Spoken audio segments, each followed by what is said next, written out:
kabar Veriko Boy? Gimana nih abis liburan kita?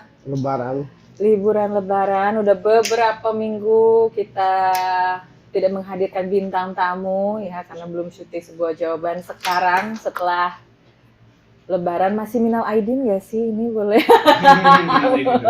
Minal aidin dulu. Karena setelah Lebaran baru sekarang ini kita syuting sebuah jawaban. Dan seperti biasa di sebuah jawaban kita menghadirkan bintang tamu. Kalau sebelumnya ada yang nonton sudut pandang cuma berdua aja, di sebuah jawaban kita menghadirkan bintang tamu yang nanti bakal bercerita tentang perjalanan hidup, perjalanan karir, naik turunnya di percetakan, dan juga buat teman-teman semua siapa tahu cerita perjalanan hidup bintang tamu ini bisa jadi inspirasi kalian, bisa jadi semangat kalian. Oh ternyata ada juga yang ngalamin persoalan yang sama, atau mungkin bintang tamu di sini persoalannya lebih berat daripada yang nonton di rumah. Akhirnya jadi ada semangat gitu. Dan juga tentunya Veriko Boy yang dikaruniai ketajaman rasa, dikaruniai untuk bisa membaca hal-hal yang tidak bisa kita baca, tidak bisa kita lihat ya. Nanti akan menjelaskan tentang bintang tamu. Mungkin dari perjalanan itu ada persoalan yang dialami. Nanti Mas Bro yang akan menjelaskan apa sebabnya, mungkin apa solusinya. Itu nanti berjalan, kita dengarkan dulu cerita tentang bintang tamu di sebuah jawaban. Dan hari ini kita kedatangan Mas Sigit Wisnu Judono.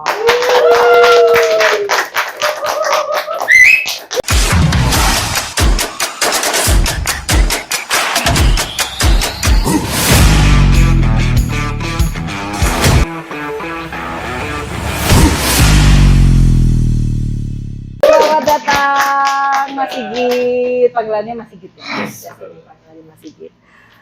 Mas Sigit, nih kalau teman-teman bertanya siapa ya Mas Sigit ya, boleh dicek nih Instagramnya, kan? Kalau ada yang mau lihat Instagramnya Sigit Wisnu.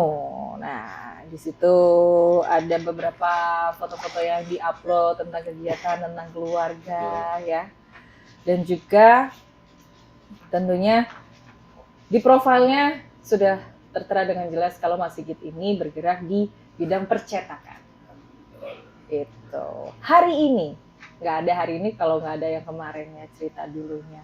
Mungkin teman-teman yang kenal Mas Sigit sekarang atau yang belum kenal pasti bertanya-tanya, kenapa sih kok akhirnya tertarik dengan percetakan? Mungkin dulunya ada cerita waktu kecil mungkin yang akhirnya jadi tertarik di dunia percetakan, atau sebelumnya pernah juga di bidang lain sebelum terjun di percetakan gitu.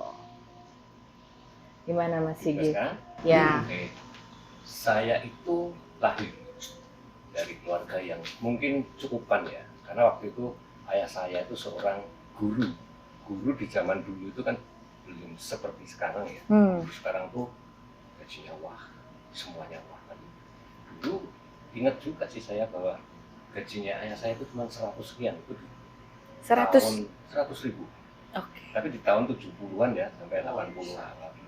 Jadi memang mungkin hidup orang tua saya dan juga hidup saya itu termasuk, kalau orang Jawa bilang itu rekoso. Rekoso bahasa Indonesianya apa ya? Susah, hidup agak susah. Dulu waktu SD, SMA, SMP, SMA tidak ada persoalan dalam hidup saya yang begitu hebat, begitu mengganjal saya atau mengganjal perjalanan hidup saya sampai SMA. Ya biasalah, SD, SMP, SMA itu selalu hanya ada kenakalan remaja ya, itu. Dan semuanya hal-hal yang paling sampai saat ini itu saya mungkin seperti bisa membuat saya itu jadi agak terhambat, karena pada waktu itu memang bapak saya itu orangnya keras.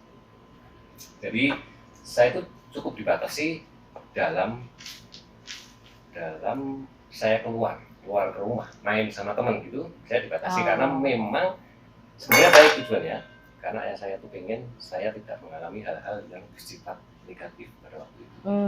Itu pengalaman hidup saya sampai SMA, dan juga sekarang saya akan cerita tentang ketika saya kuliah. Saya kuliah itu karena sudah mulai dibiarkan, karena udah dianggap seorang yang dewasa, sehingga saya malah jadi ndodro, bahasa Indonesianya apa itu ndodro? Apa ndodro? Semakin Apa? merajalela. Oh. Sisi yang negatif. Karena baru bisa Betul, kayak burung dilepaskan dari kandang. Ya, Terus, saya sampai baru kemana-mana. bisa bebas Betul. keluar rumah, akhirnya malah terjerumus sama Terjerumus, hal-hal yang ya, negatif. negatif. Itulah ya.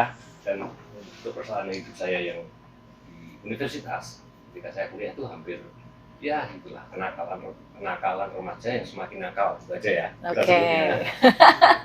Setelah saya lulus, saya bekerja di sebuah perusahaan di Klaten untuk makanan ringan, kacang atom, kacang Bandung, kacang telur, roti kering dan sebagainya. Itu juga tidak ada masalah di situ ya. Cuman ketika itu memang ada sedikit dari manajemen yang waktu itu saya kurang cocok, sehingga saya akhirnya keluar. Terus saya diterima di salah satu percetakan besar yang ada di Klaten. Saya nggak perlu menyebutkan namanya ya. Nanti kita promosi. Itu aja. Dari situ kita mungkin 2 tahunan ya. Di situ ada sebuah masalah gitu. Karena ketika itu ada pencurian, pengambilan uang yang bukan miliknya, gitu aja ya, di perusahaan itu. Dan saya sebagai waktu itu sebagai manajer dan harus ikut bertanggung jawab. Oke. Karena saya itu orangnya juga sedikit keras ya, segala sesuatu yang saya tidak melakukan, kok saya disalahkan. Saya akhirnya keluar juga. Terus kebetulan pas sebelum saya keluar, saya sudah ditawarin kerja untuk mengelola sebuah percetakan yang ada di Kejayaan, di Yogyakarta. Setelah itu juga ada masalah ya. Masalahnya cukup berat waktu itu. Terus setelah itu saya keluar dan saya bikin EO sendiri, percetakan sendiri. Saya kasih nama print offset. Itu hanya sebagai nama bahwa saya tuh mengerjakan dari hanya sekedar ngeprint to offset sampai cetakan offset, cetakan yang pakai mesin. Dulu saya kecil, saya cuma menerima kartu nama, flyer, brosur, poster dan sebagainya gitu. Tapi ada satu klien saya yang cukup besar waktu itu. Nah, ini juga saya nggak usah saya sebutkan namanya ya. Dengan mereka saya bisa berkembang dengan baik. Cuman sayangnya ada ketidakcocokan saya dengan mereka. Akhirnya saya putus mitra dengan mereka, dan kebetulan mungkin karena itu udah diatur sama Tuhan ya, saya mendapatkan lagi EO itu kan ada beberapa macam EO yang cukup besar juga. Nah itu saya akhirnya mengerjakan EO yang satunya lagi. Nah disinilah masalah yang sebenarnya sangat membuat saya menyesal. Apa Pernah itu? saya menyesal karena ada satu EO yang pada waktu itu tidak melakukan kewajibannya kepada saya, dan saya harus jatuh itu di tahun 2017, baru tahun kemarin. Dari situlah ketika ada masalah seperti itu ya, wajar ketika saya itu sempat marah juga, baik sama orangnya, baik sama nasib saya. Dan juga waktu itu saya sempat apa ya, bukannya menghujat ya ini ya, saya sempat agak sedikit marah sama Tuhan. Kenapa? Karena selama perjalanan hidup saya itu selalu berusaha untuk selalu berbuat baik sama orang. Tapi kenapa kok saya digini-gini sih Tuhan? Gitu. Kayak seperti itu. Jadi kenapa sih? Aku udah baik loh.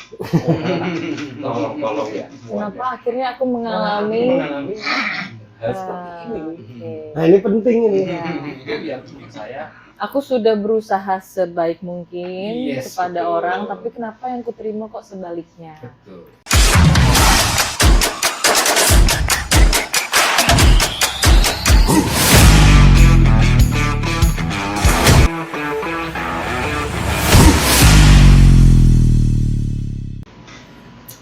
Tapi seiring waktu, ketika saya mulai bisa bertemu dengan orang lain, teman-teman yang lainnya, dan juga atas dukungan istri saya dan anak-anak saya akhirnya bisa bangkit walaupun hanya sedikit demi sedikit. Dan ketika saya dalam kondisi mempunyai bekal itu, saya terpaksa harus menjual saudara. Saya harus menjual apapun aset-aset saya, sehingga saya harus mulai hidup lagi dengan nol. Itu di tahun berapa? 2017 sampai 2019, sebelum COVID. Oh, Oh, berarti baru ya. Baru. iya. Ya, baru. Sebelum COVID 2017 sampai 19 itu lagi Turun-turunnya. lagi turun. Berjuang. Baru sedih-sedihnya sekali. Baru sedih-sedihnya habis itu COVID. Yes, tambah sedih. Makin. Makin. Oh, Kehidupan. Cuman yang bikin saya itu selalu mempunyai semangat. Saya kan kebetulan juga sering untuk berdoa ya. Jadi saya mengeluh. Karena pada waktu itu tingkat pertama yang saya lakukan adalah saya mengeluh. Masih mengeluh tentang kenapa kok saya, kenapa kok nggak orang lain. Tapi ketika saya bisa bertemu dengan orang-orang yang di luar, teman-teman dan sebagainya itu, akhirnya saya juga punya sedikit semangat lagi untuk bisa bangkit, walaupun sedikit-sedikit ya bangkitnya. Sampai sekarang saya bisa bertahan hidup. Dan sejak saat itu saya yakin bahwa dimanapun saya berada, bagaimanapun kondisi saya itu selalu dipelihara oleh Tuhan. Sebenarnya itu. Dan itu keyakinan saya sampai saat ini.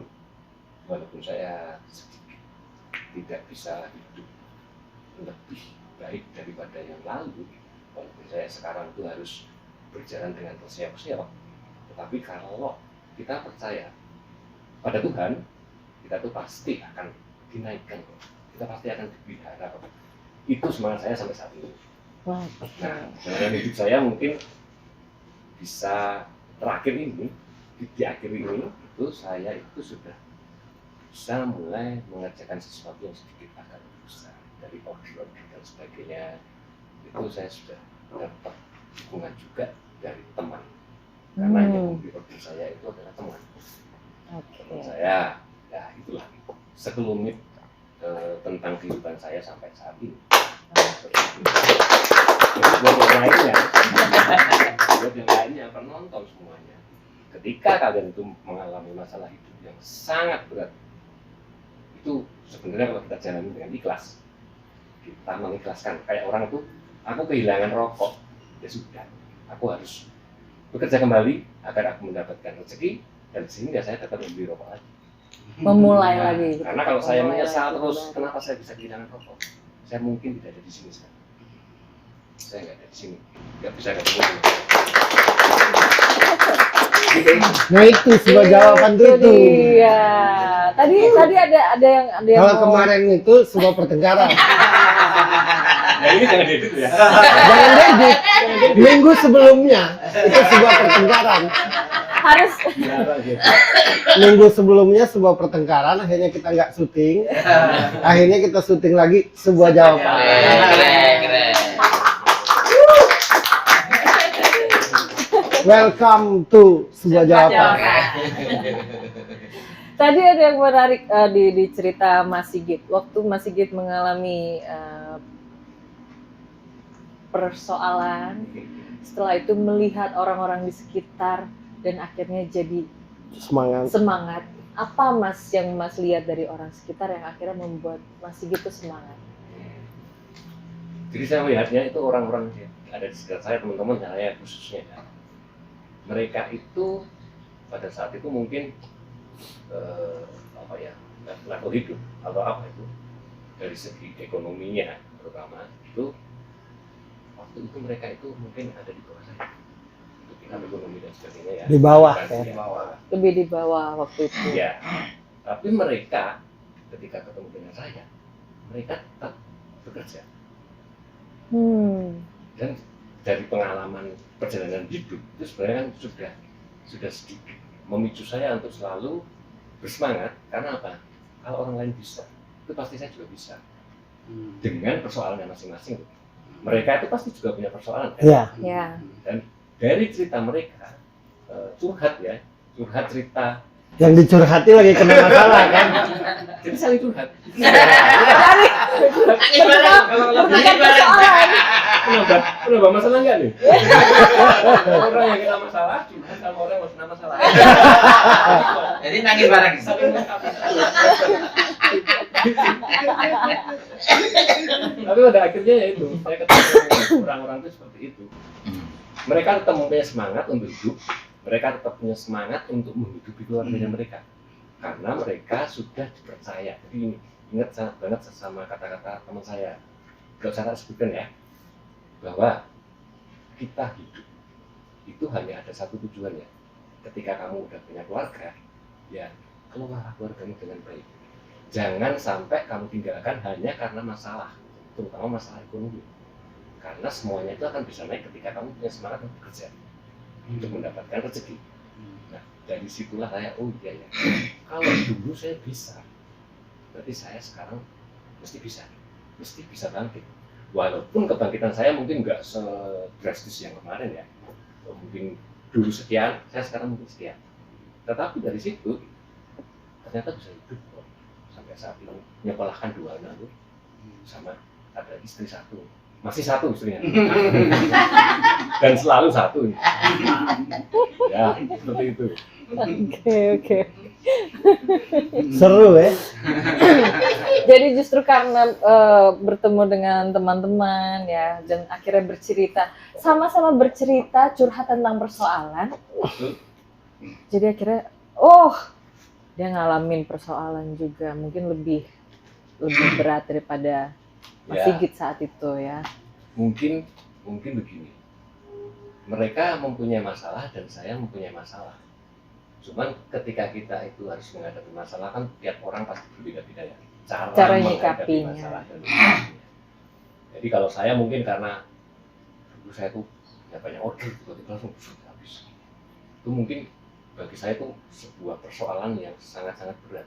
Tetapi ketika saya melihat persoalan teman-teman saya itu, saya mungkin hanya melihat, kamu tuh hanya, bagi saya, sudut pandang saya, masalah seperti itu kamu bisa mengatasinya dengan seperti ini. Karena saya pernah mengalami itu. Nah justru itulah, dari ketemu orang-orang itu, kan kadang saya ketemu orang yang mungkin di bawah saya, atau levelnya di atas saya, dan ketika saya ketemu dengan orang yang ada di atas saya, nah saat itulah saya mempunyai semangat. Karena saya harus mencontoh dia, bukan melihat dia sekarang yang sudah sukses, tapi saya harus melihat perspektif itu ke belakang itu seperti apa.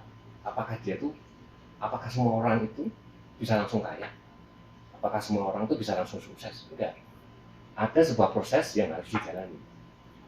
Proses itulah yang sekarang saya mencoba untuk mencintai proses. Seperti itu.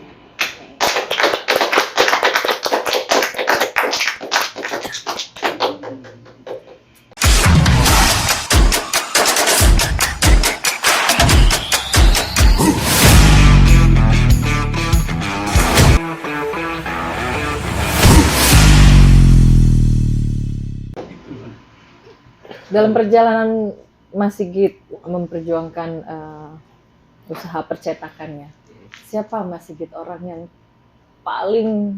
paling membuat Mas Sigit itu punya semangat? Yang satu jelas istri saya, karena dia selalu mendukung ketika saya ada di atas ataupun di bawah. Sampai ketika saya ada di bawah itu, istri saya tetap ada di samping saya. Yang kedua itu 2 orang anak saya, karena dari mereka lah saya bisa mempunyai semangat bagaimana caranya agar mereka tetap bisa sekolah, tetap bisa memperoleh kehidupan yang layak besok depan, masa depan ketika mungkin saya sudah nggak ada di dunia gitu ya. Kan mereka yang hidupnya kalau secara normal ya, orang yang lebih tua itu kan pasti meninggal lebih dulu, itu ya secara normal. Nah, saya hanya berharap, mempunyai harapan bahwa ketika saat ini saya bisa membuat anak saya bahagia, membuat masa depannya mereka lebih cerah, ya di situ senang sampai saat ini. Begitu.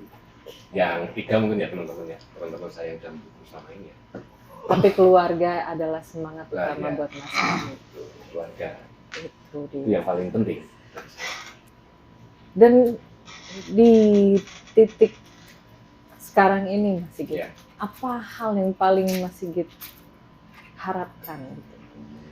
Yang masih rasanya kayaknya masih Mengganjal. belum ya, Ya. belum sampai atau masih mengganjal. Saya itu mempunyai harapan bahwa saya akan menjadi lebih baik. Intinya itu. Dulu saya mungkin tipe orang yang sedikit keras waktu itu dan kadang menganggap orang lain itu ada di bawah saya, maksudnya dari segi aktif ya, nasihat. Karena kadang saya pernah dinasihati juga, terutama sama istri saya, tentang sebelum tahun 2017 istri saya tuh udah bilang bahwa kamu tuh hati-hati kalau mau bermain di sini, kamu memang udah besar dan kamu memang bisa dianggap bahwa kamu tuh oke lah, menengah ke atas lah. Tapi mungkin karena saya sedikit keras dan mungkin agak sedikit sombong waktu itu, jadi nasihat saya seperti itu kadang saya eliminasi. Tidak didengar Ya, ya. saya gampangkan. Alah, gue besok aja pasti juga bisa kok. Tidak lah. Tidak Seperti itu. dihiraukan. Betul. Dari situlah makanya saya selalu ingin memperbaiki diri saya. Ternyata dalam hidup itu butuh yang namanya second opinion, terutama dari orang dekat kita ya, keluarga, atau dari teman-teman kita yang punya sebuah pengalaman yang mungkin ketika saya ada masalah itu mereka pernah mengalaminya, walaupun tingkatnya mungkin lebih kecil daripada saya. Tapi sekarang saya ingin menerima mereka dulu, menerima omongan mereka, menyerap, memikirkan, dan kalau memang itu bisa dijalankan, saya akan coba, dan baik ya, jalan dan baik, itu saya akan coba melakukan. Hanya itu yang bikin saya apa tadi, hidup tadi ya, bahwa saya itu pengen ada sebuah kebaikan dari kualitas hidup saya sendiri pribadi dulu. Karena ketika saya sudah menjadi pribadi yang baik, tentu saya akan bisa menjadi suami, istri, suami dan anak, bapak yang baik bagi anak-anak saya, dan juga bisa menjadi teman yang baik bagi teman-teman saya yang lain. Gitu.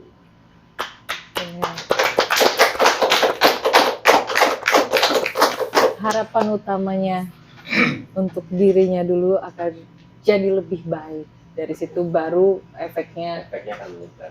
Semua kebaikan itu kan bisa menyebar dengan cepat. Ketika orang yang memulai kebaikan itu melakukan kebaikannya dengan ikhlas, apapun itu. Jadi kayak apa ya? Sebenarnya kalau kebaikan itu hampir kadang tidak dilihat orang. Yang selalu orang lihat itu kan pasti sisi jahatnya, sisi jelek dari seseorang. Tapi kalau kebaikan itu, saya minta Bang Ferry saya minta rokoknya 1 jut. Saya ingat saat itu, saya minta rokoknya Bang Ferry. Itu sebuah kebaikan. Tapi nanti saya keluar dari sini, sudah gak ingat lagi saya betapa baiknya Bang Ferry ketika saya nggak punya rokok, saya kasih. Hanya kecil. Tetapi kalau kejahatan, misalnya koreknya Bang Ferry misalnya, saya ambil, terus saya keluar, itu pasti akan selalu diingat. Kamu dulu pernah ngambil korek saya, gitu kan? Selalu diingat. Tapi kalau kebaikan, helm hampir tidak terlihat, seperti itu. Pengalaman. Saya curhat.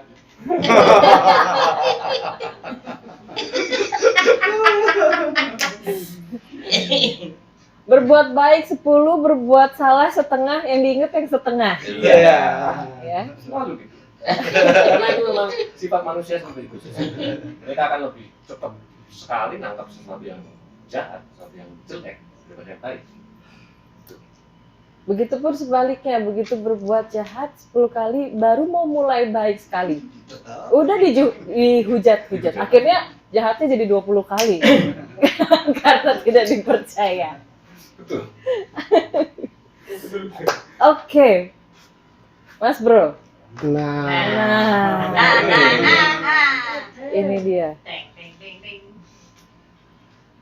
Karena Mas, jujur aja, aku sebelum bisa duduk di sini jadi host, aku pun punya persoalan dalam hidupku, terutama dengan diriku sendiri, dengan mentalku, dengan kepribadianku gitu, yang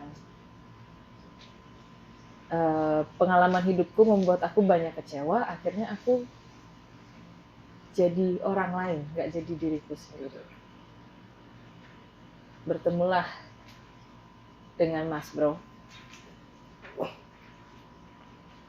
Dan akhirnya banyak hal yang dijelaskan tentang diriku yang membuka mataku. Oh, ternyata aku tuh seperti ini orangnya. Dan dari situ kian hari aku berusaha memperbaiki diri. Sampai akhirnya aku bisa duduk di sini, karena sebelumnya aku tidak bisa ngobrol dengan siapapun. Menurutku semua manusia itu jahat. Itu posisiku sebelum aku bertemu dengan Mas Bro. Semua orang jahat. Semua orang jahat saat itu. Dengan tidak sadar berarti aku menganggap diriku ini paling dari antara semua orang. Gitu. Dan beruntungnya ketemu Mas Bro, dijelaskan walaupun panjang perjalanannya, tapi akhirnya aku bisa mengerti dan memperbaiki. Masih sampai sekarang belum sepenuhnya, masih kadang suka balik-balik gitu. Enggak ingat balik gitu. Iya, dan Mas Bro yang jungkir balik untuk membuat aku ini menjadi pribadi yang baik, menjadi manusia yang baik gitu. Jadi Mas Bro, apa yang lo lihat ketika lo pertama kali lihat ketemu Mas Sigit di sini?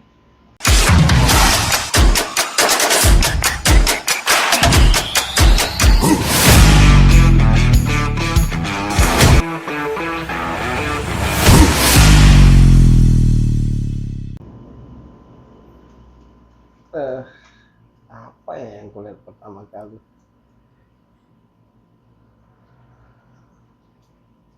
Kecewa. Itu yang dominan. Tapi kecewa yang sudah dimaklumi. Oke. Bukan kecewa yang masih dalam emosi kan. Akhirnya krisis kepercayaan gitu terhadap siapapun. Dan faktornya menurutku ya karena sudah loyal, sudah total kan.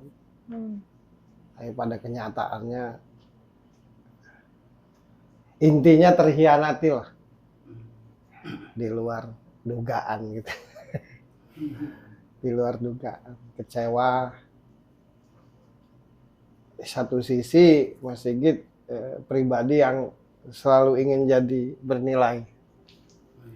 Ingin jadi pribadi yang bernilai. Yang bernilai dalam segala hal, misalkan dalam kerjaan, bertekad sukses, yang benar-benar. Kan ada yang bertekad sukses saja tapi tidak benar-benar. Ada orang yang pingin sukses tapi tidak berjuang.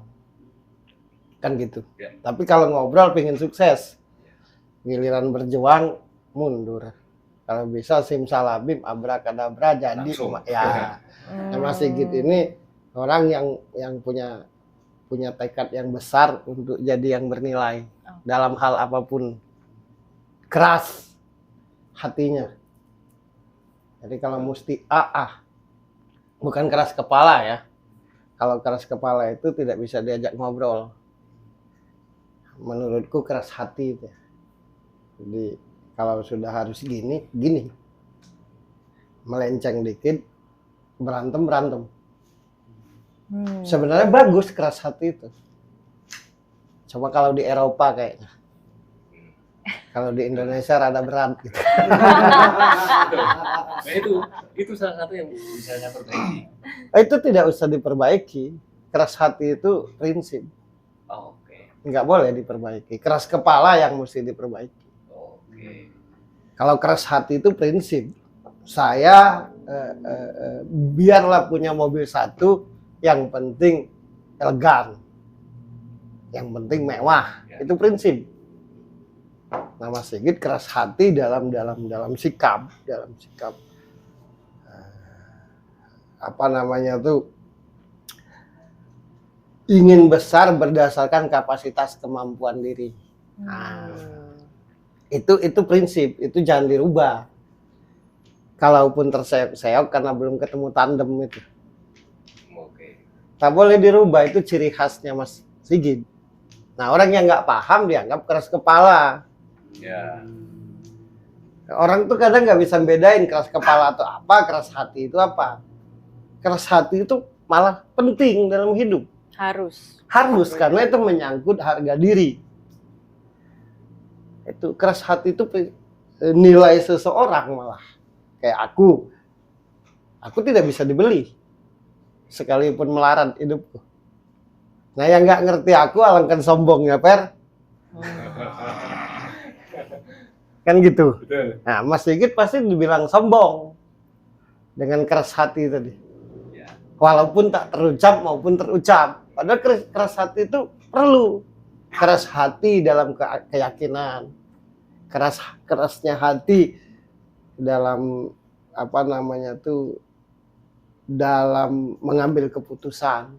Itu perlu, keras hati itu perlu. Itu tuh kalau di Islam istiqomah. Itu. Orang keras hati itu yang penting, sebenarnya gampang ngadepi orang keras hati itu. Yang penting jangan keluar benang merah. Itu aja. Kalau jujur ya jujur. Nah gitu ngadepi orang keras hati itu. Kalau minta ya minta. Ngutang ya ngutang. Jangan berbelat-belit. Nah, ini bener ini. To the point. Tapi bener kok. Iya. Jadi memang ketika ada orang datang, saya tuh lebih seneng ketika dia kalau minta. Tapi Apa kalau kamu adanya, ya. pinjem, berarti syaratnya kamu harus balikin tuh ya. Hmm. Saya lebih ke situ. Iya. Jadi saya tergantung dari apa kesepakatan awal. Bilangnya apa? Kamu minta, tak kasih. Kalau kamu pinjem, Bayar. tak kasih, harus bayar. Ya. Kamu katanya pinjem kok. Jadi keras hati itu sebenarnya keras hati itu kebenaran. Jadi mencuri itu salah, apapun alasannya. Nah itu keras hati namanya. Yang jelek itu gelap hati. Nah itu gelap hati. Ujungnya iri dengki kalau gelap hati itu. Tapi kalau keras dalam sikap, bukan keras hati sih, keras dalam sikap. Keras dalam lo apa adanya aja deh sama gue.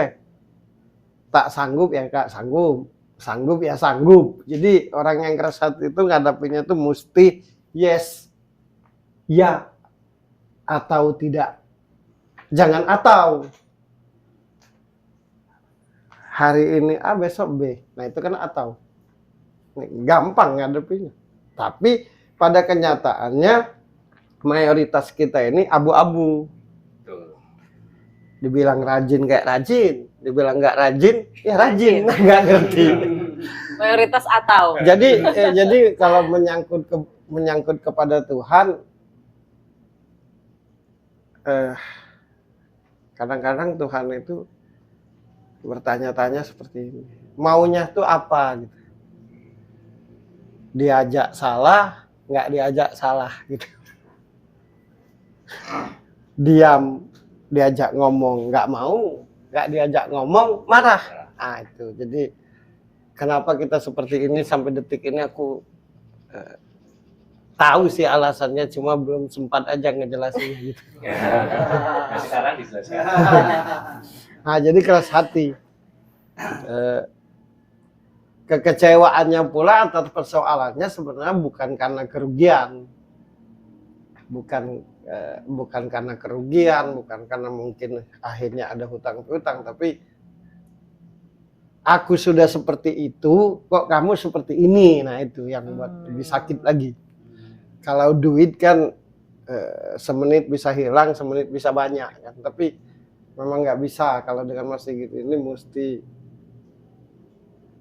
ya tadi minta-minta, ngutang-ngutang. Harus apa adanya. Ya, harus jelas. Tapi Mas Bro, menjadi orang yang yang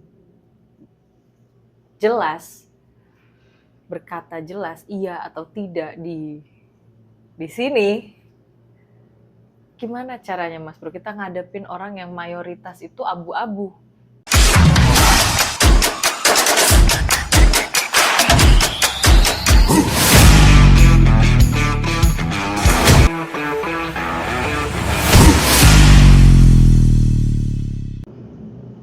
Ya tetap pegang prinsip, jangan kita terkontaminasi. Oh, salahnya Kejelasan itu tidak akan ada kalau yang jelas aja terkontaminasi. Hanya karena konsekuensi. Kan gitu. Kita pingin sebuah kebenaran. Tapi yang megang kebenaran terpengaruh. Kebenaran itu tidak akan ada.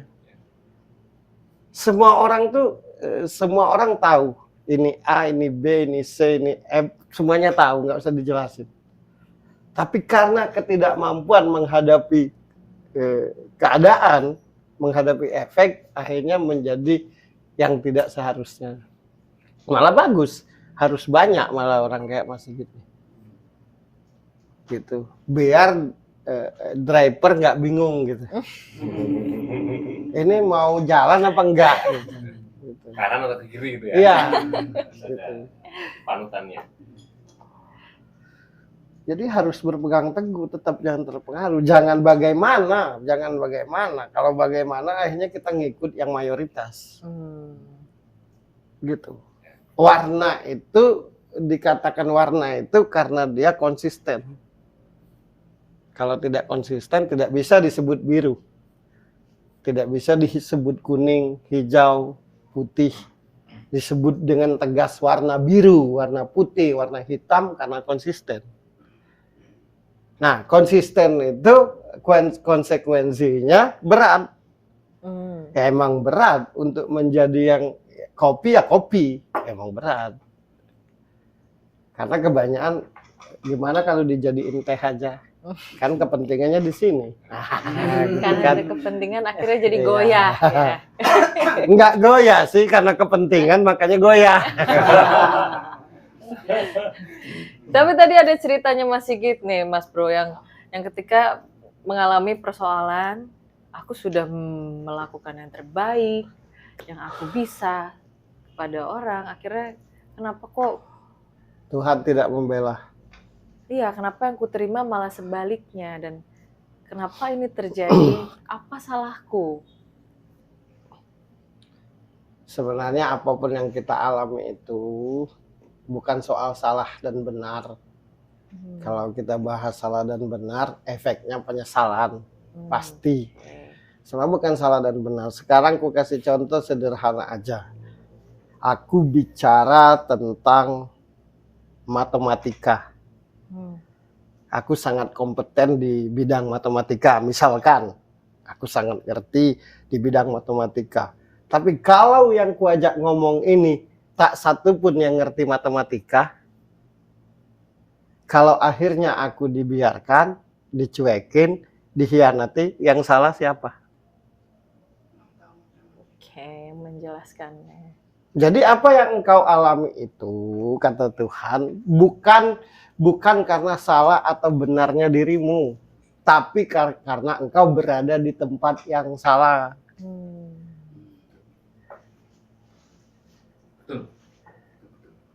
Oke. Di tempat yang salah. Kenapa tapi kenapa Tuhan engkau tidak membelaku? Tuhan akan jawab balik, kenapa engkau percaya dan terpengaruh? Sementara hatimu ragu. Kan begitu kan? Ya. Hati, apa yang engkau rasakan itu petunjuk dariku. Tapi kalah oleh akalmu. Kalah oleh harapanmu. Kan gitu. Sebenarnya udah ditolong Tuhan. Ya. Tapi karena tidak jeli.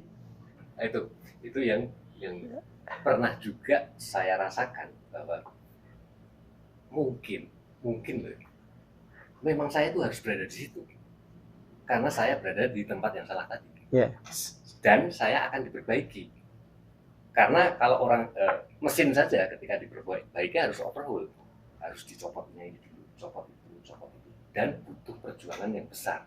Hmm. Nah, sampai kemarin, tahun-tahun 2 tahun pas COVID itu, saya juga pernah berpikir seperti itu. Saya itu sebenarnya malah diselamatkan. Karena kamu nggak boleh di situ terus dengan kondisi seperti itu. Karena kalau kamu tak biarkan di situ, 2 tahun lagi, kamu akan mengalami kehidupan yang lebih parah lagi daripada yang tahun 2007. Jadi kesannya itu saya dihentikan. Memang nggak boleh di situ.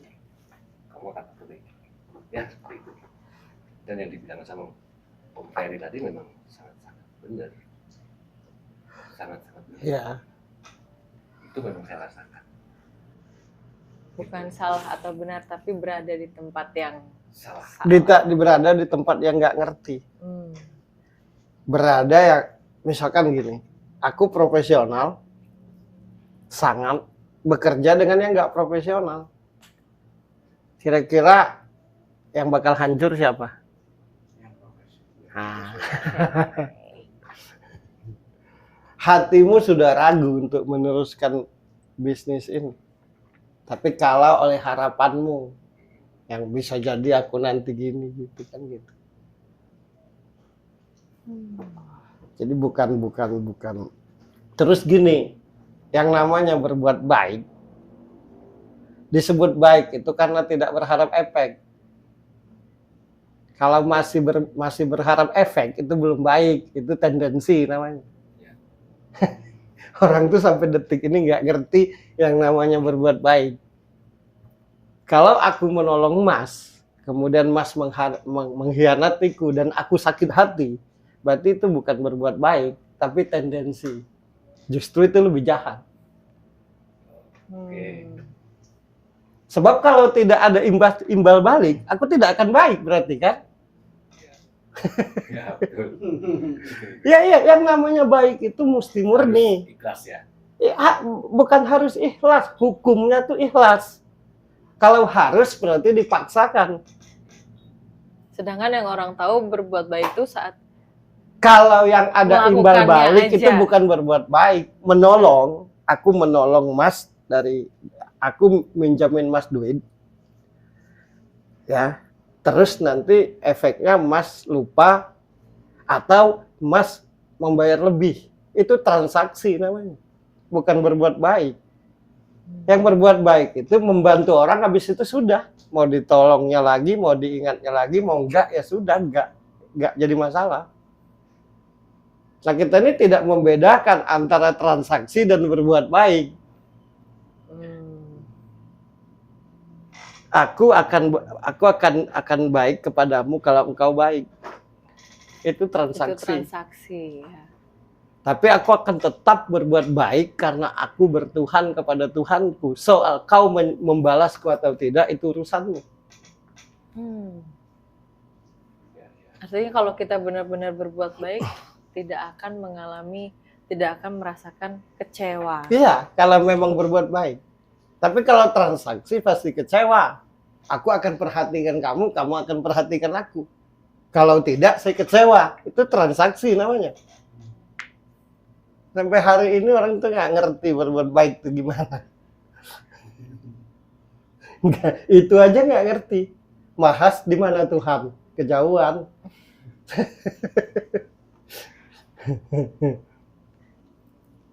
Mau itu diludahi, mau itu dikhianati, mau itu dibohongi, mau itu disakiti, mau itu dikecewakan, itu terserah. Itu berbuat baik. Tapi kalau masih ada pengharapan, itu transaksi. Lebih baik aku tolong dirimu, tapi dirimu tolong aku. Lebih baik ngomong begitu. Selama dirimu lurus, profesional, tanggung jawab, bekerja dengan aku pun seperti itu. Tapi kalau kau melenceng, aku juga akan melenceng. Karena hukum transaksi begitu. Gitu. Itu hukum transaksi gitu. Kalau berbuat baik itu enggak kayak gitu. Sekarang gini, jawabannya enggak pernah didapat. Di sini didapat.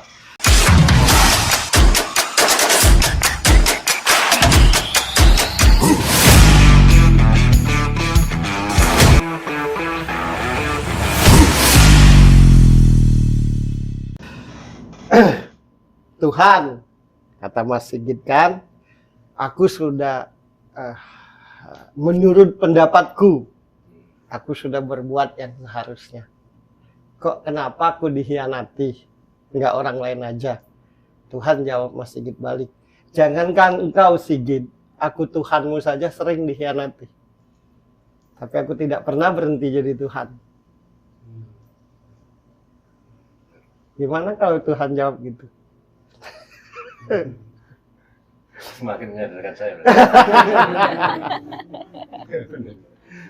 Aku ini Tuhanmu loh. Sampai detik ini dipertanyakan kata Allah. Sampai detik ini dimaki-maki. Seolah-olah aku tidak ada jasa sama sekali.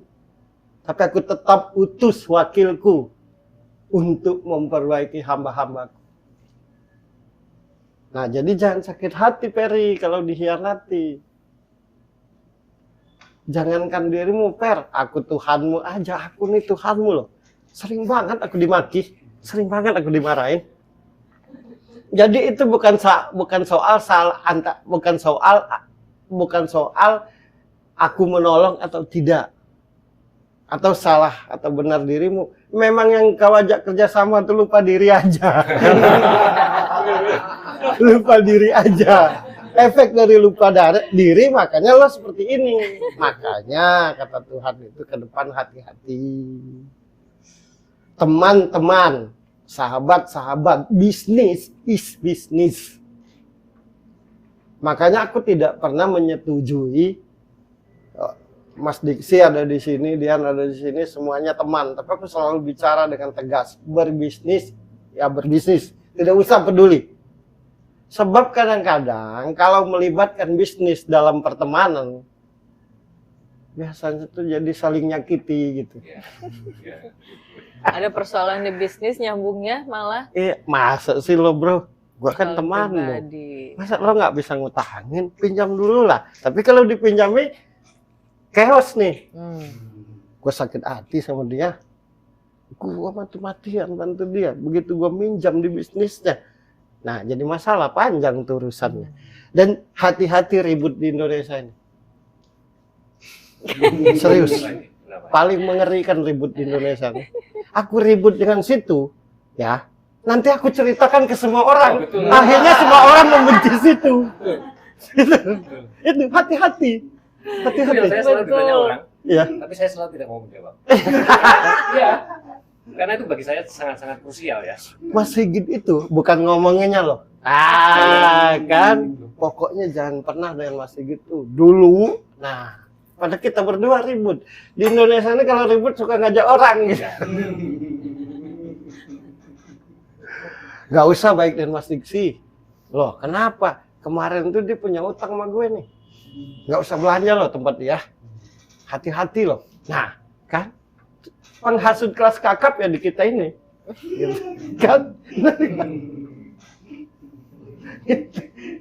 Padahal yang bermasalah kita berdua. Tapi nanti temanmu benci semua sama gue.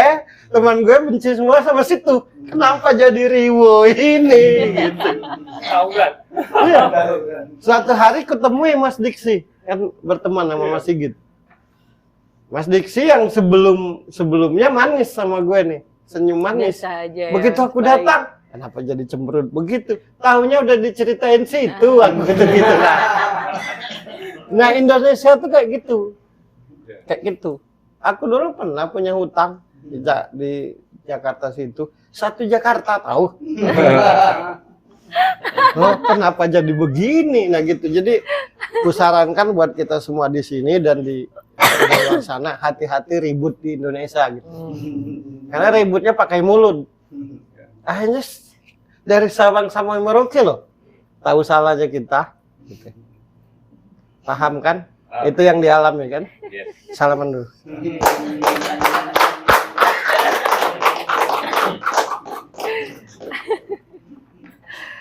Terus Mas Bro, gimana nih menghadapi ketika ya tadi persoalan Mas Sigit kan ternyata ada masalah dengan orang lain, tapi banyak yang tahu dan akhirnya jadi banyak yang terhasut. Nah, gimana caranya Mas Bro menghadapi situasi seperti itu? buat teman-teman juga mungkin. Karena ini hal-hal kayak gini Dialami semua orang. dari SD aku ngalamin. Kayak tiba-tiba kenapa satu kelas pada cemberut semua sama aku, ini apa salahku gitu kan. Ya, dari kecil loh hal-hal kayak gitu sudah Oh, terjadi. kalau lo tidak ada masalah lagi, nggak ada loh. Ya maksudnya aku salah Masalahmu apa nggak tahu, itu tapi kalau orang lo kok- tolak cintanya. Ya. Ya,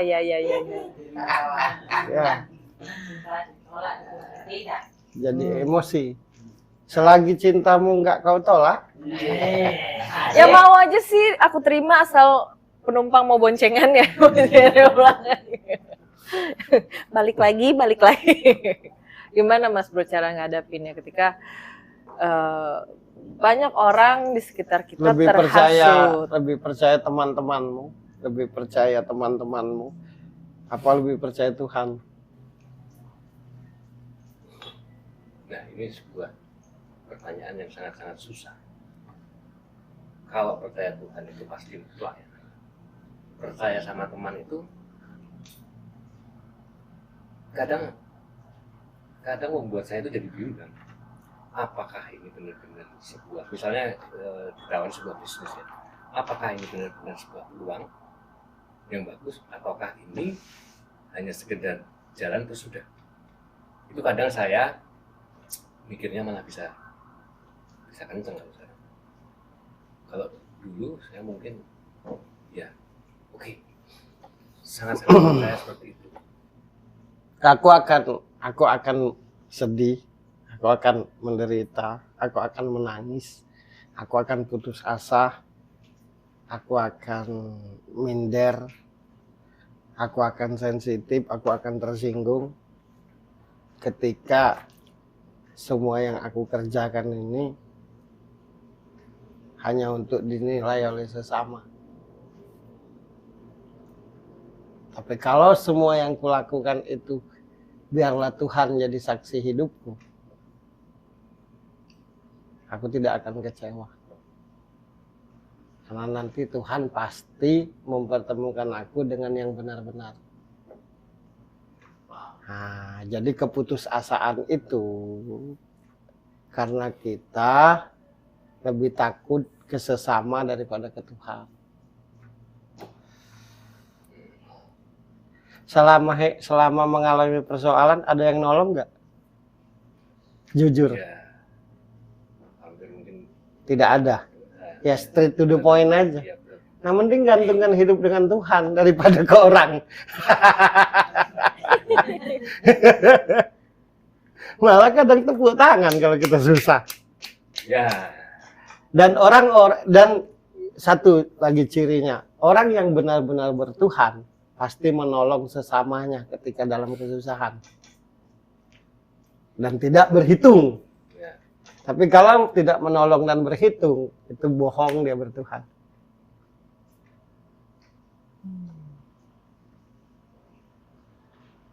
Dalam hidupku aku juga banyak kecewa. Kalau mikirin kecewa. Tapi sejak saat itu cukup Engkau Tuhan saksi hidupku. Dan juga mereka tak berhak nanti mengadiliku, cuma Engkau kan yang ngadili. Jadi sejak saat itu cukup Tuhan jadi saksi hidupku. Tahu nggak apa penyebab persoalan di muka bumi ini? Cuma satu, lupa sama Tuhannya. Itu doang. Ingat ketika kebentur. Ya. Itu hampir semua orang. Ya. Mayoritas. Mayoritas seperti itu.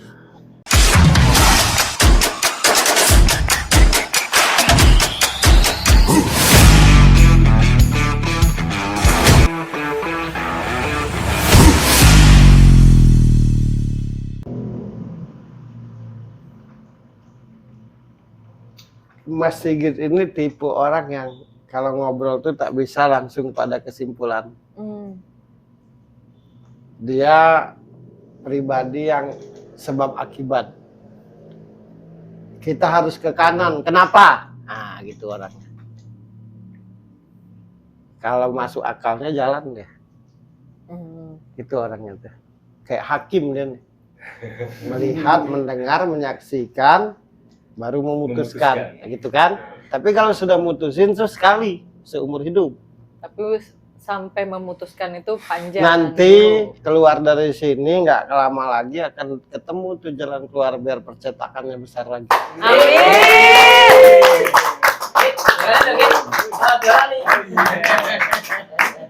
Kalian Amin. saksi ya, Siap.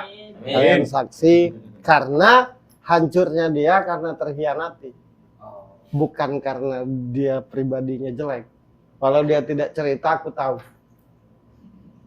dia terhianati, bukan karena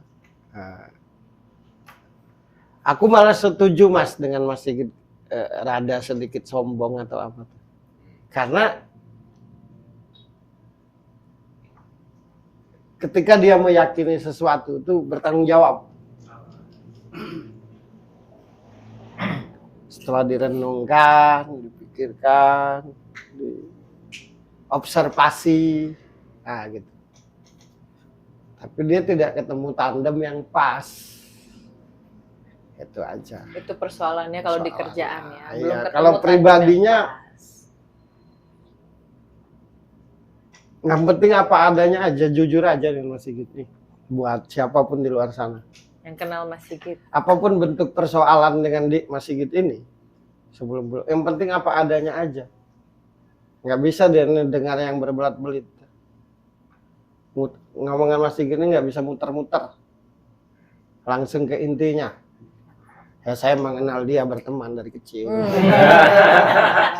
Salah lu, Mas Diksi. Udah kenal duluan mereka. Dan dia orang yang suka tantangan.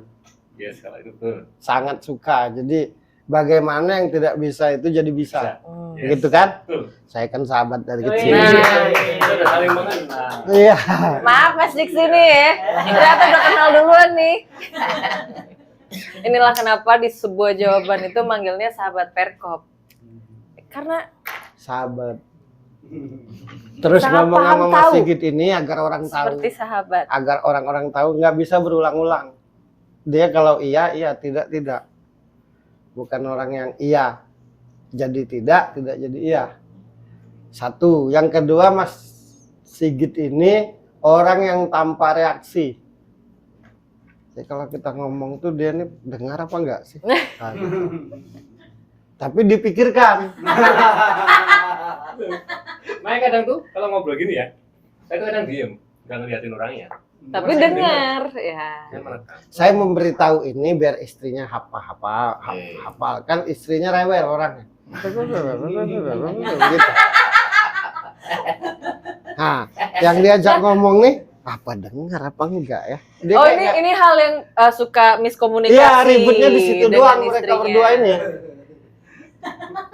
Yang ini nih, Rewel. yang ini kayak nggak dengar.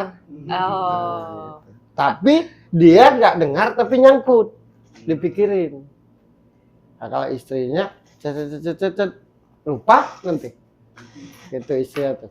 Istrinya kalau marah jam 1 lewat 2 menit lupa. Itu istrinya. Kan gue berteman. Sahabat sampai istrinya pun gue tahu. Mas Diksi belum tentu setahu itu. Namanya juga Indra ke-18. 18,5. Kayaknya akrab abis acara ini. Aku tuh sebenarnya ngelihat pas Mas Sigit bintang tamu tuh was-was. Aduh, ini orang yang krisis kepercayaan ini. Itu yang aku rasakan. Baik terhadap sesama, walaupun udah sembuh sekarang kan, maupun dengan Tuhan. Gimana? Kalau nggak pas aku ngomong ini nggak seru nih acara. Iya susah kalau berhadapan sama yang begitu tuh susah. Maksudnya tuh udah ngalami persoalan hidup jungkir balik dengan segala hal gitu. Nah, terus gue soal misalnya kan, nggak asik acaranya. Nah, untung gue kompeten di bidangnya. Emang kalau orang hebat tuh terlihat biasa aja. Pokoknya sekali lagi kuucapkan, nggak lama dari sini dia akan ketemu jalan percetakannya besar. Amin. Ini serius yang aku lihat seperti itu. Yang aku lihat seperti itu. Tapi Dia, Mas Bro, coba Mas Bro partnernya nih nanti orangnya gimana? dia mesti berpartner yang bisa menyerahkan total. Jadi dia ini tak bisa diatur-atur. Tak bisa dia. Dia ini owner. Bukannya pekerja, konseptor, visioner. Nah, misalkan aku bosnya, ngatur-ngatur, nggak cocok. Jadi kerjasama masih gini, aku punya duit 2 miliar atau 10 miliar, nah jalankan. Nah dia ngerti dengan yang harus dan tidak. Karena dia bukan orang licik. Coba diliciki mulu kan. Emang begitu. Orang yang bersih itu, jadi gini, ketika ada manusia bersih, iblis akan mempengaruhi orang lain biar yang bersih itu jadi kotor. Makanya jangan terkontaminasi. Lagian juga yang mengkhianatimu hancur-hancur juga kan. Ya. Aku tahu itu. Oh, kita indra ke-18. Bila perlu kudoakan biar tambah hancur. Kasihan. Artinya ketika ada orang yang jahat, misalnya kita sudah baik, ada orang yang jahat di sekitar kita itu karena terpengaruh juga. Ya. Bukan, kalau kita sudah baik terus kita ketemu orang jahat, ya satu karena dipengaruhi iblis, yang kedua agar kita lebih hati-hati. Karena, nah kelemahan Mas Sigit itu satu, selalu ngukur dirinya sendiri. Gitu. Ya kan aku udah baik, harusnya lo baik. Hanya orang yang baik yang sadar.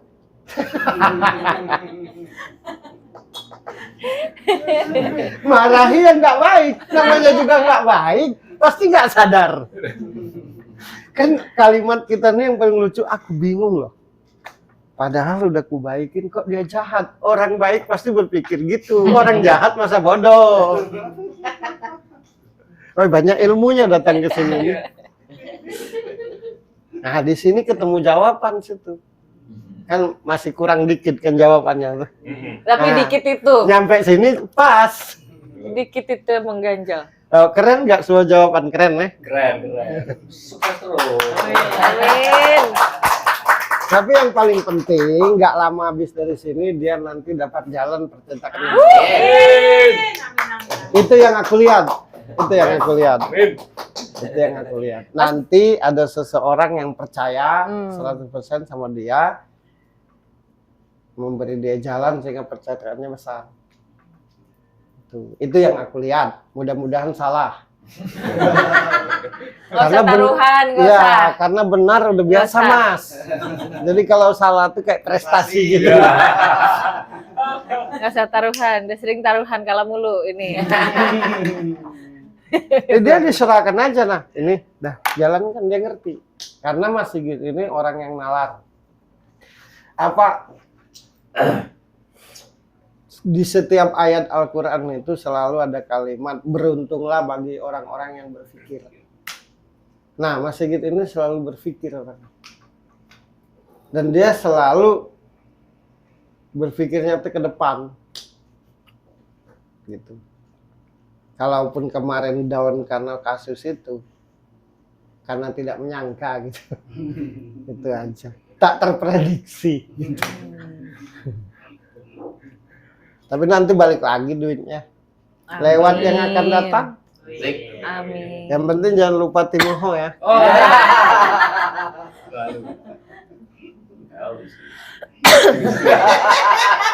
Dia dengan bininya nih lucu.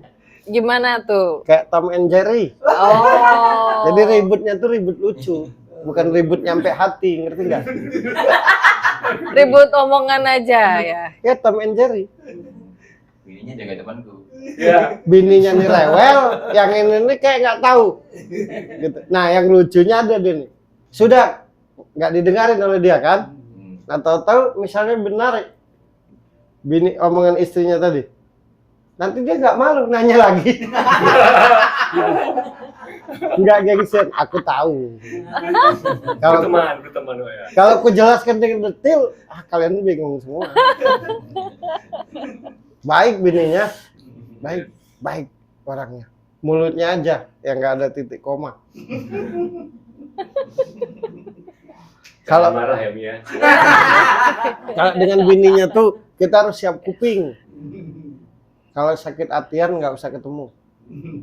Ya, dia sesuka perutnya kalau ngomong. Tapi di sini doang. Aku tahu lah bininya.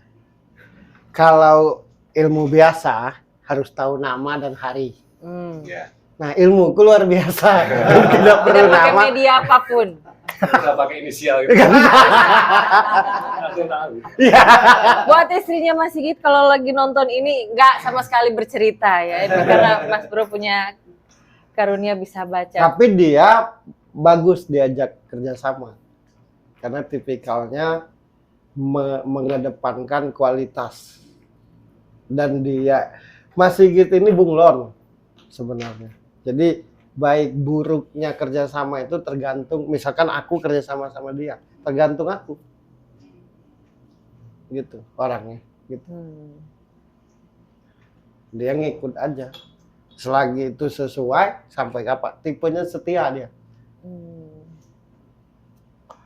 Makanya siapapun yang pernah dimanapun tempat dia kerja, pasti nggak bisa lupa sama dia. Kan sifatnya profesional. Ini bukan muji ya, tapi aku menceritakan cara kerjanya. Karena aku tidak bisa muji. Jelek mah jelek aja gitu. Bagus aja, aku orangnya gentle gitu. Tapi kan bertanya-tanya dengan Tuhan tuh kan gitu ya. Kira-kira bisa naik nggak percetakan ini? Hidupku ini gitu.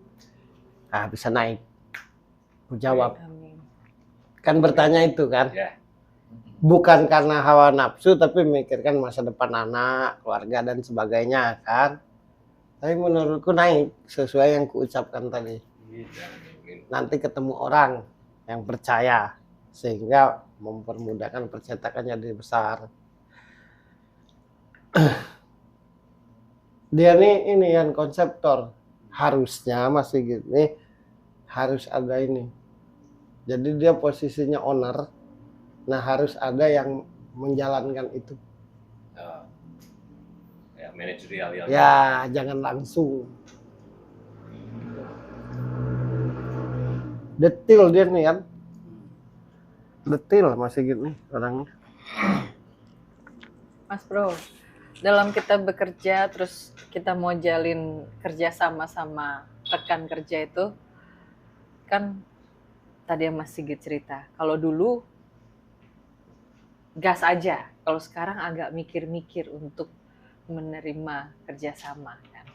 Nah, dalam menjalin kerjasama itu apa sih Mas Bro yang akhirnya oh sama orang ini kita bisa, sama orang ini kita harus hati-hati gitu.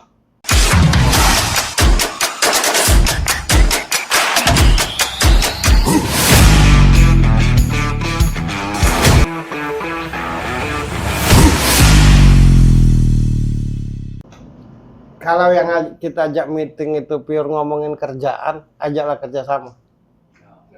Itu aja syaratnya. Tapi kalau ngomongin lebih banyak ngomongin yang lain dari kerjaan, nah itu pasti mau enak aja. Jadi tanda-tanda orang yang pantas diajak kerjasama ketika kita meeting pure ngomongin kerjaan, selebihnya tidak. Tapi kalau lebih banyak yang tidak kerja, yang bukan kerjaan, udah alamat lah itu. Apalagi enak dengar dia ngomong kan sampai mau tidur gitu. Nah itu alamat masuk jurang itu. Oke. Jadi itu pure dia ngomongin kerjaan, habis itu kelar. Itu. Dia nih ini.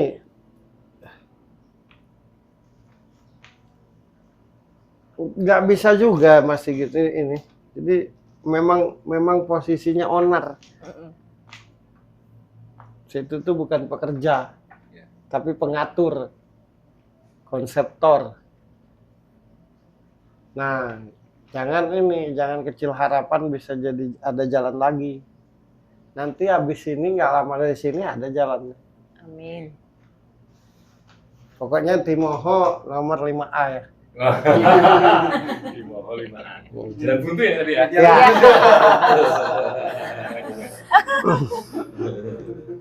Kenapa aku tak pernah perapatan? Kan yang paling dibebankan itu kan ke depannya, bukan soal dirinya pribadi, soal anak kan terutama, soal ini, dan merasa bahwa ini tidak akan naik lagi gitu. Enggak kayak gitu yang aku lihat. Ada jalannya yang di luar daripada apa yang dipikirkan, lihat aja. Itu yang aku lihat, bukan harapan ya, karena aku tak pernah memberi harapan. Karena lebih sakit ketika gagal kalau diberi harapan. Yang penting ke depan tuh berhati-hati gitu. Terus gini,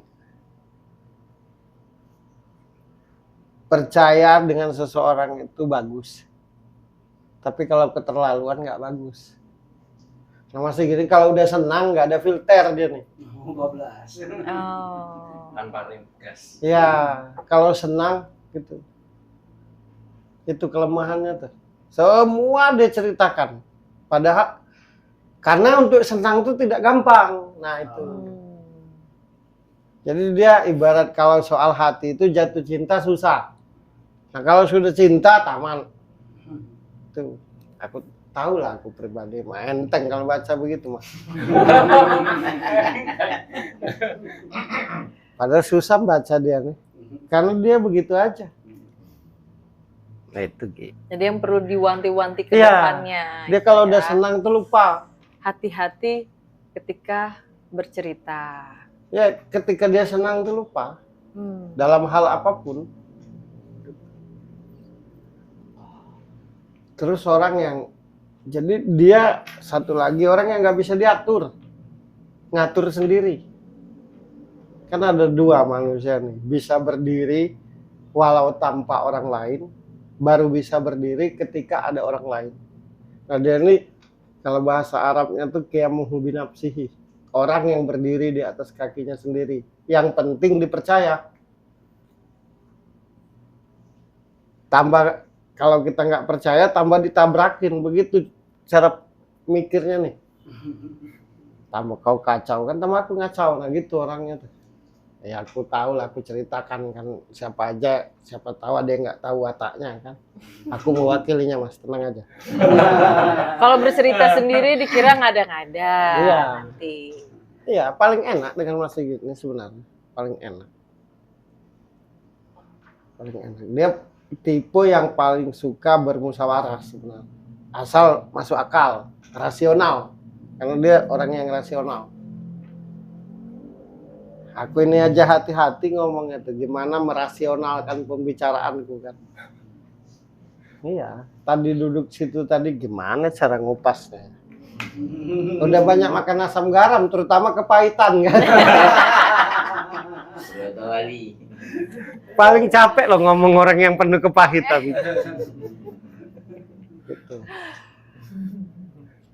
Karena banyak yang dialami kan, kepahitan yang tadi lo bilang Mas Bro, akhirnya jadi krisis kepercayaan. Tapi kalau berlarut-larut kita tidak percaya, memelihara krisis kepercayaan itu kan tidak baik juga. Gimana Mas Bro, akhirnya kita jadi membuka hati, akhirnya memulai dengan senang hati. Tipe dengan senang hati membuka orang kayak gini ini. Kalau apapun ceritanya jangan Jangan dipatahkan. jangan dipatahkan. Jangan dulu diajari, dikasih tahu. Oh. Disalahkan apalagi. Wataknya nih dengar aja dulu. Dengar sampai selesai. Nah, baru nanti kalaupun nyalain, habis itu beri jalan keluar. Jangan nyalain doang. Nggak bisa itu ini. Oh, kalau mau negur ketika salah itu harus dijelasin juga gitu ya. Mas Sigit ini tahu dia salah atau dia benar. Tapi tujuan bercerita itu mencari solusi. Nah, jadi menutup diri itu ketika bercerita malah disalahin. Nah, tipenya nggak kayak gitu. Dengerin aja. Sama kayak lo ini kalau ceweknya. Dia kan 2 tahun kenal aku nggak ngomong apa-apa. Aku aja jawab pertanyaan tanpa ngobrol. Nah, dia tidak bisa dia nih. Tak bisa masih gitu. Dengerin aja dulu. Dia udah tahu ini salah. Misalkan dia tahu dia nggak semangat. Nah, tujuan bercerita tuh biar diberi semangat, bukan malah hidup ini harus semangat. Itulah yang ku cari, makanya aku bercerita, kan gitu kan? Aku mewakili isi hatimu lah. Gitu. Ya orang sakti emang kayak gitu masih gitu. Tak perlu diceritain kan? Karena dia sendiri tuh tak bisa bercerita yang sebenar-benarnya. Tak bisa. Ketakutan tertingginya itu justru satu, masa depan anak-anak dan istrinya. Itu aja beban. Kalau dirinya sendiri enggak. Walau tidak terlihat. Nah, itu yang beban mentalnya itu masa depan keluarganya. Yang bebannya siap dan sanggup atau tidak menghadapi ini. Yang kedua, bisa ada cahaya lagi nggak ke depan. Itu aja beban.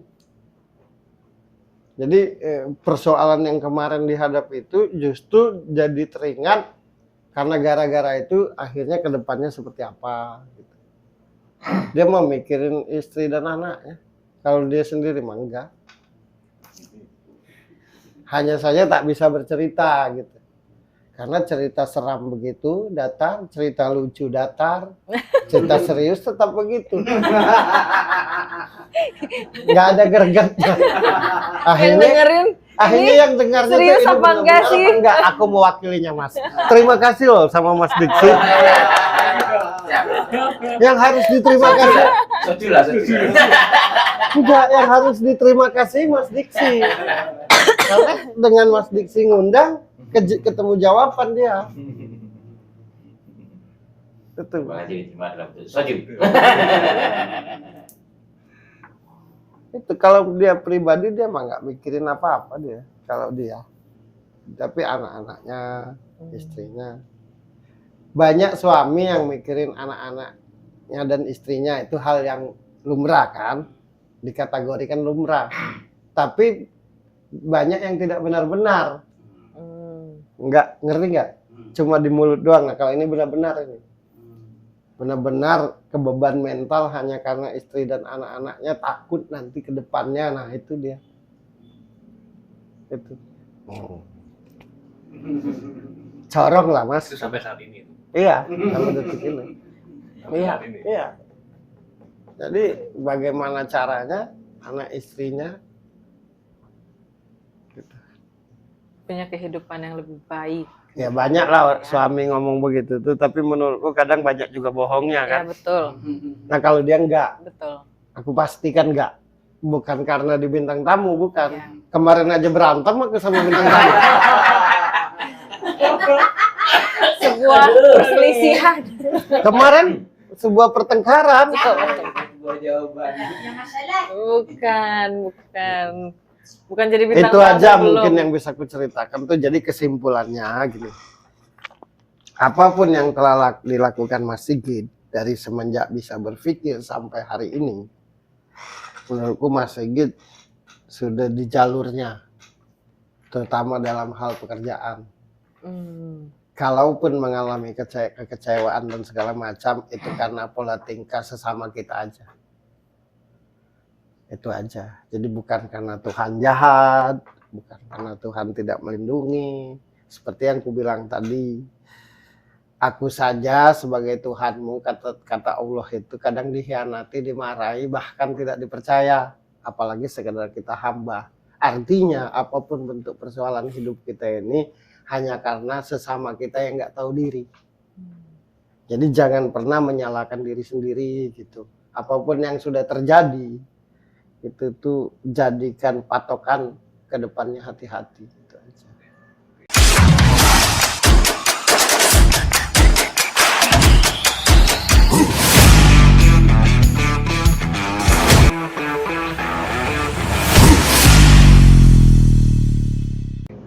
Karena kalau sudah bicara uang, kadang-kadang kita nggak tahu kakak, adik, saudara, teman, sahabat, lupa.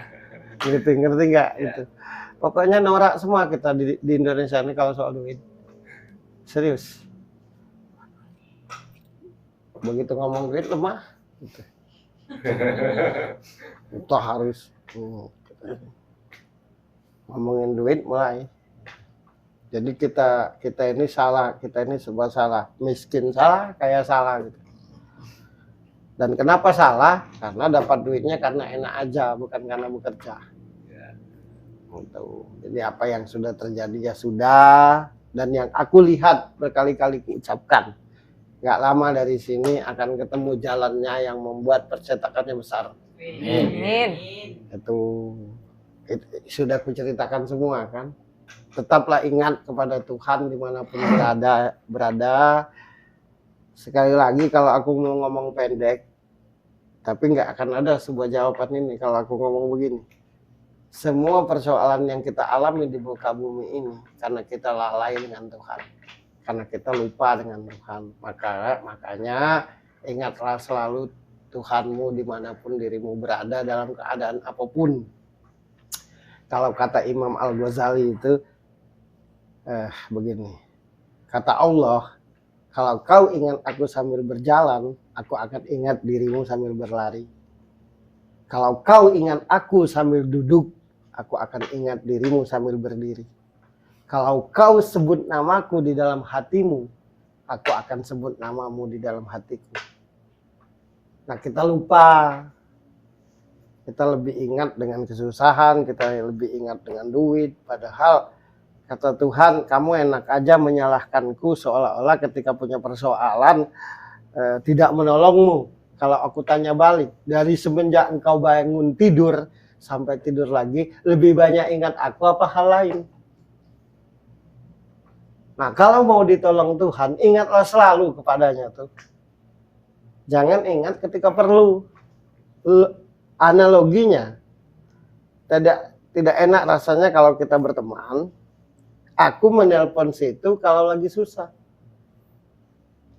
Senang aku lupa. Nah, tapi kalau kita berteleponan terus, ingat terus, ujung-ujungnya ada solusi kan.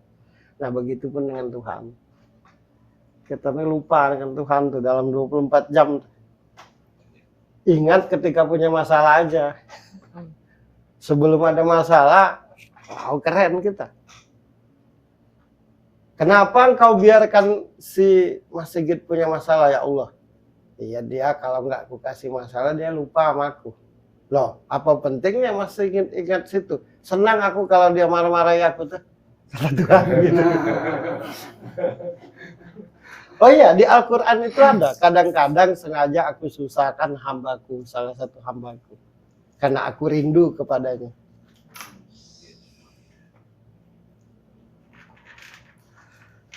Rindunya kenapa? Dia suka keluh kesah. Jadi Tuhan tuh senang sebenarnya dengar hambanya keluh kesah. Yang salah tuh keluh kesah tuh kalau antar sesama. Karena belum tentu ada jalan keluar. Tapi kalau keluh kesah sama Tuhan tuh, ya Tuhan aku ini marah Tuhan karena aku nggak bisa apa-apa, aku ini ego. Nah, bagus kata Tuhan. Daripada sok-sokan, nah gitu. Jadi menurutku karena Tuhan rindu aja biar situ ingat dia sih, maka ditegur.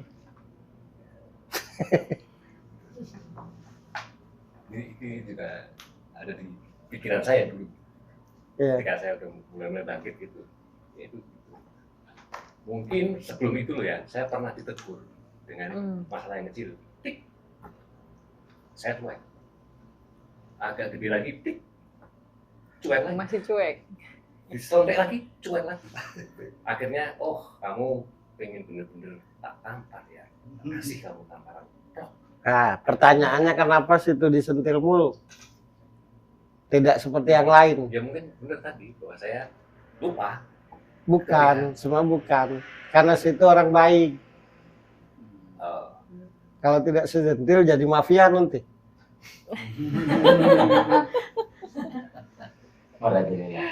Jadi siapapun hambaku yang baik, yang di jalurnya akan selalu aku perhatikan, kata Tuhan. Dia susah, aku tolong. Dia senang, aku ingatkan. Kenapa mesti begitu ya Allah? Kalau tidak ku ingatkan, nanti dia jadi sesat. Nah, dasar aslinya situ orang baik.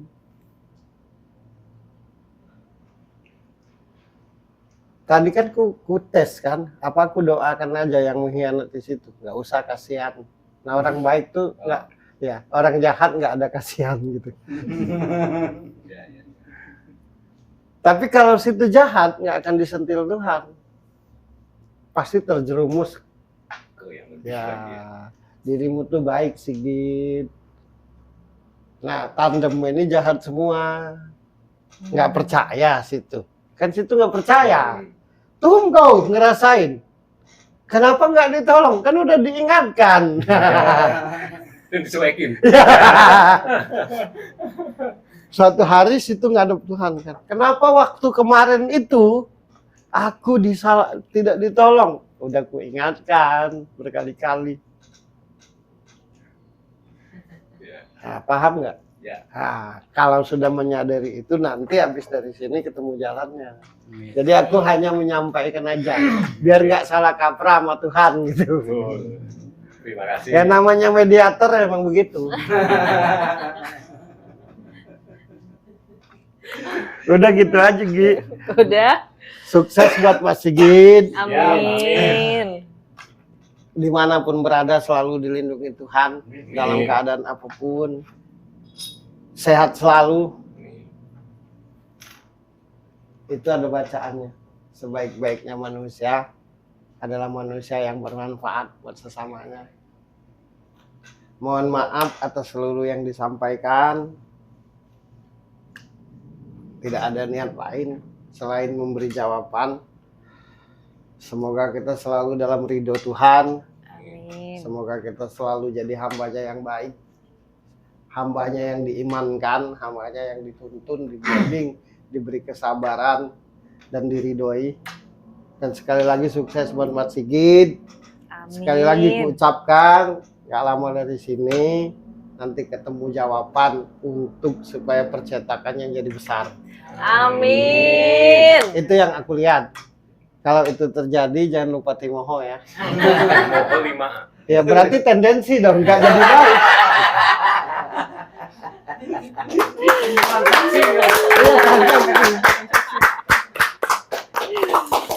Terima kasih tuh sama Mas Diksi. Terima kasih sekali lagi sama-sama. Mas Sigit Oke. sudah hadir di sebuah jawaban, sudah bercerita tentang perjalanan hidupnya, perjalanan karirnya, dan buat teman-teman yang nonton, cerita perjalanan bintang tamu dan juga penjelasan Mas Bro, siapa tahu bisa jadi sebuah jawaban buat persoalan kalian yang lagi nonton di rumah. Oke, so aku Birgi Putri dan Ferry Cowboy. Kita ketemu lagi di episode selanjutnya. Bye-bye.